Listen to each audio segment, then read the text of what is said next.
You're listening to This Week in Real Estate with your host, Rob Golfi. Brought to you by the Golfi Team at RE/MAX Escarpment, featuring Conrad Zarini, broker-owner of RE/MAX Escarpment Realty Inc., and Brian Hogben, owner of Mission 35 Mortgages. Let's hear what's going on in real estate this week.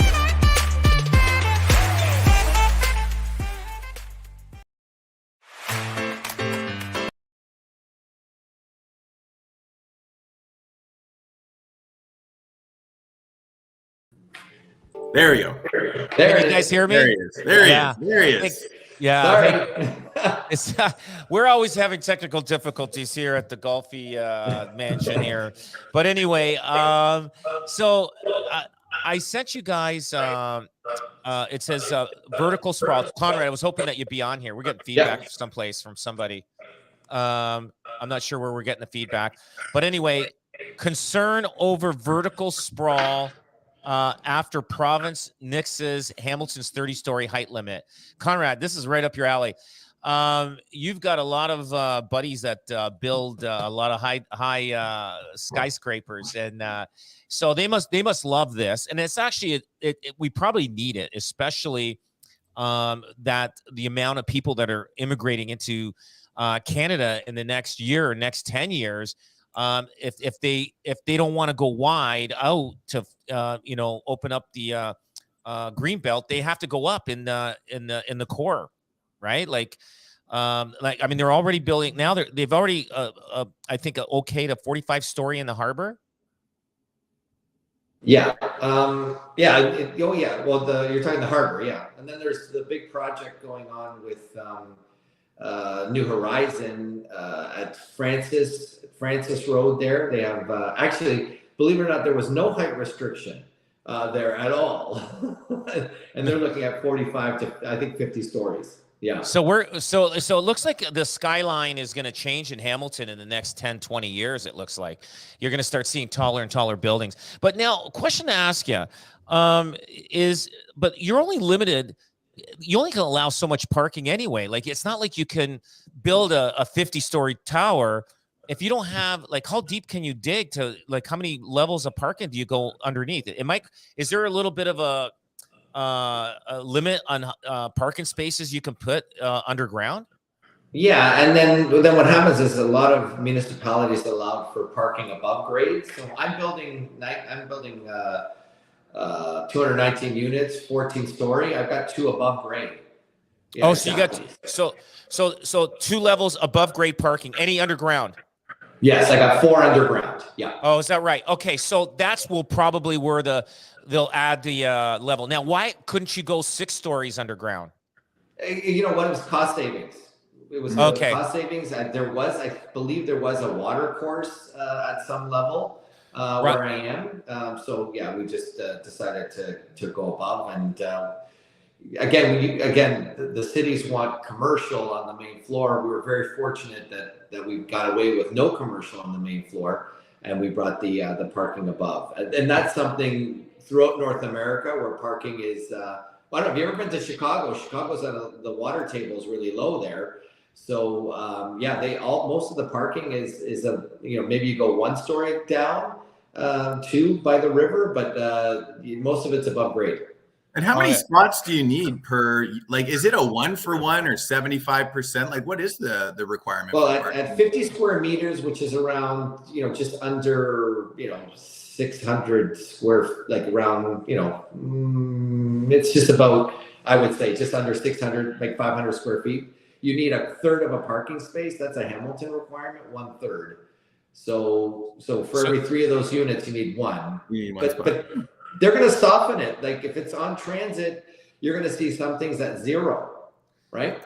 But the thing is, really, I mean, Toronto, you can get away with not having a vehicle.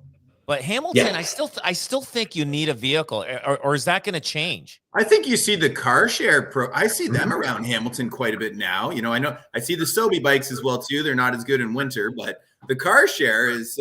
I think that's a great program. If you're living in a small unit, you rent the car for when you need it. When you go around, do your grocery shopping and give it back. I think that could take off here. That's pretty popular in Toronto. I don't know. I think Hamilton's a little different than Toronto. I agree. I really do. I think the mentality in Hamilton is a lot different. But I think it's good. I don't think it's going to deter the people that living on top of the mountain, on the escarpment. It's not going to deter their view of the bay. No. I don't think so. Now, what do you think about Dundas and Ancaster? I think their height requirement, they only do what, 3 stories right now or 4 stories? Yeah, I think they're going to. Well, there's a talk about going to 6 and more. But look, I believe you should be able to age in community, right? So they're stopping people that want to stay close to their kids or move close to their kids and downsize.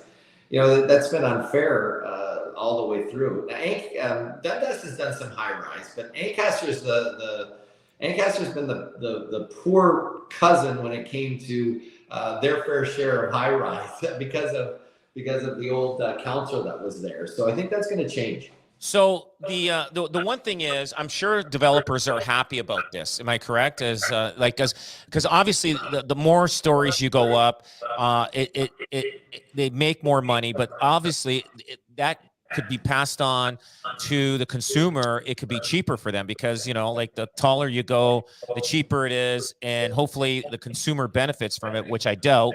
But I think in the core, we definitely need it. But now they're talking, and they were saying something about design because, like Bill 23, Doug Ford, more homes built fast. We got to be careful with that, right? We don't want to have buildings falling apart. Like, look what happened in Vancouver with the wet windows, the rainy windows. Remember in Vancouver, they built all these towers and they put all these windows in, and they're all leaking. The leaky tower, the leaky windows in Vancouver. I mean, I don't know if that's been resolved. I'm sure they had to put all new windows, and people got stuck paying special assessments for that. But yeah, no, it's good. It looks like things are moving along, and there's progression that's happening. And well, you know what? I was looking for a fun stat that I found. Did you guys know that there is a crane stat about how many cranes are up? Because a crane is the status of building right now. And I found one that ended up saying it's the RLB Crane Index.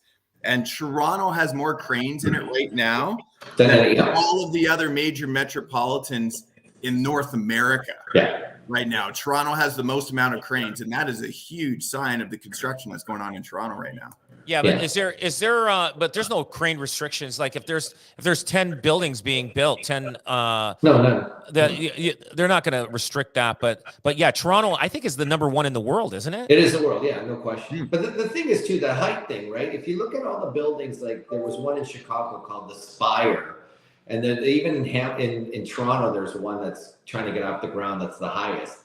You know what? Everybody kind of gets a little leery when you get over 100 stories. You know what I mean? Like I can't imagine, and I'll tell you something. It's only the land savings that you have, and the land component now is so small.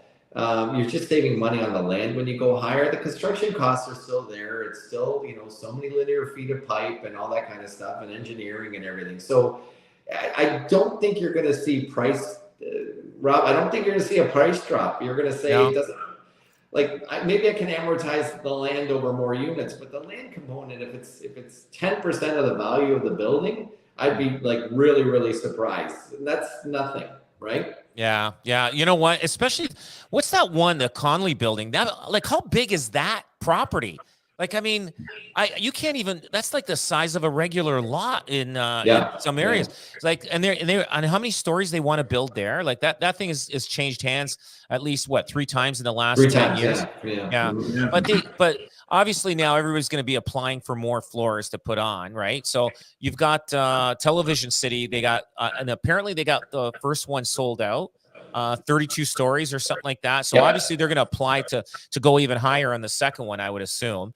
And it just, obviously, they want to make more money, but yeah, there's a lot of talk of a lot of changes happening everywhere with this, But we still need trades. You still need trades. Yeah. Which is a big problem right now. And the municipalities have to play ball, especially with that urban expansion. The municipalities got to bring the services there. They're the final word on bringing services. So, it'll be, and they're going to be all over everybody on site plan, and they're going to make, they're going to, if they don't want it, they're going to make people's, developers' lives difficult right throughout this process. Okay, so if they start building these high towers, Yeah. do you now we have a shortage of homes now. Now everybody's going to jump on the bandwagon. What's this segment in our life that is going to be over with when it comes to the interest rates and housing prices being adjusted? Do you think in 10 years from now, because usually by the time from start to the finish line, it's usually what is it, 5 to 8 years to have from the time you buy the property, maybe 8 years before you actually have people move in. Do you think in 10, 20 years we'll have over an abundance of residential condos and apartments in the Hamilton or any city? Do you think we're going to overbuild? Because we got a shortage now. Now we're going the other way. We need more. Build them fast. Do you think it'll turn around, or do you think we'll just never catch up to it? I think it all depends a lot on immigration, right? Like the immigration is going to be record numbers right now. When you see what the goal is for 2023, 2024, and 2025, like you're hitting 500,000 new people almost every single year over the next 3 years. That's 1.5 million people just in immigration. And I think a lot of those people end up in, they'll go Toronto, Vancouver, and then we get a tremendous amount of people that'll come down Hamilton as well too. So, well, what do they say the population the population in Hamilton is going to increase by 236,000 more residents in Hamilton by 2051. Yeah, that's like another city. Yeah. Like it's like, I mean, and they're trying to do it within the urban area without using green space, but they're not going to have a choice. But anyway, I don't know. Like, I mean, it's like, more about this, Conrad, because you got buddies that are developers and there's a lot of factors at play here. Like, I was just at the Apartment Association Hamilton dinner meeting. They had a lawyer. We started talking about some of the roadblocks to this, and the federal government's been dipping their toe in housing, which that's a municipal and a provincial affair. They're talking about, so they want to start to know when you increase the rent. So if somebody moves out of a unit and you increase the rent, they want to know what that differential is, and eventually they're going to tax that differential. So the plus side of what's going on, people buying existing buildings, they get an uplift in rent, they can renovate, do things. Now they're going to tax the lift. So you're going to see this stock still remain in ill repair, and it's going to be tight margins. And if you build new, the only thing you have is you have that opportunity to make more money. Interest rates go up. It's just they're trying to kibosh it on another end. So financially, they're going to hit us. They may make it open for more land and higher density, but on the other side, they're going to get you on a tax perspective. You know what? I'll tell you. The government. I'm switching here. The government is always keeps. I don't know how much more we can be taxed over here. And also the paper. Canadians back surtax on homes valued over $1 million. Yes. Who the hell? Who did they survey on this? Like what country did they go to? I mean, like did they have somebody from the Philippines say, hey, call these people and see if they're okay? And maybe they called the wrong country. Maybe they got the wrong country when they did the survey. Like who wants to be taxed more in the survey? Like for instance, I mean, in Hamilton, we're getting close, Ancaster for sure, Burlington and Toronto. Now, if you take out Vancouver and Toronto, the average sale price is going to be a lot less if you take out those two cities. But Toronto's already hit hard with double the land transfer tax. Yeah. Do you think there's more room to tax those guys there? Well, no. And you think of a new construction in Toronto, like a detached house is probably 250, 300,000 by the time you factor in development charges, HST and whatever. There's going to be a rude awakening for people, because part of this bill is that they're going to be looking at development charges a little bit more attentively. And I'll just give you a quick couple of numbers. So you build, like we're building like 200, you build a 200 unit apartment building. The development charges are 50,000 a unit. Okay. Boom. You're done. 50 grand. The taxes in the long term they're like 2,500, 3,000 a unit. It's going to take you 15 years to equal what the first amount was. They've been using development charges to subsidize the tax base. Okay, and they keep doubling development charges, and the consumer gets hit with them because they don't want to raise the taxes on the buildings, on the actual units themselves. So this is where the problem is, guys. Yeah, so, and it's like I hope they actually look at this, and I hope that Doug Ford looks at this and says, "Hey, we want to build homes fast, and they're not going to do it by keep taxing the developers and having all these development charges that are happening." So I don't know, like it's just. Like they keep coming up with all this stuff, and it's just like it's mind-boggling. Well, the money doesn't get redistributed back, right? Like they want to go into affordable programs and they collect the tax base, but like we talked about last week, there's just sort of lackluster programs that get developed, right? Like the one where it's the $25,000 for the basement suite that we talked about. It's a good idea, but like I think that money in the private sector is way better utilized probably for affordable housing than it is in the public sector. Oh, big time. Oh, anyway, what are you going to do? So we're running out of time here. 15 minutes is up, guys. Listen, thanks for being there. Conrad Zerini, broker owner, Remax Escarpment, Remax Niagara, Mission, Brian Hogbin, Mission 35 Mortgages. Get your mortgage there. And also here, the Golfi team. Always think of us when you're selling or buying a house because you won't be disappointed. You'll be happy with our services. Anyway, guys, have a good day and a good weekend.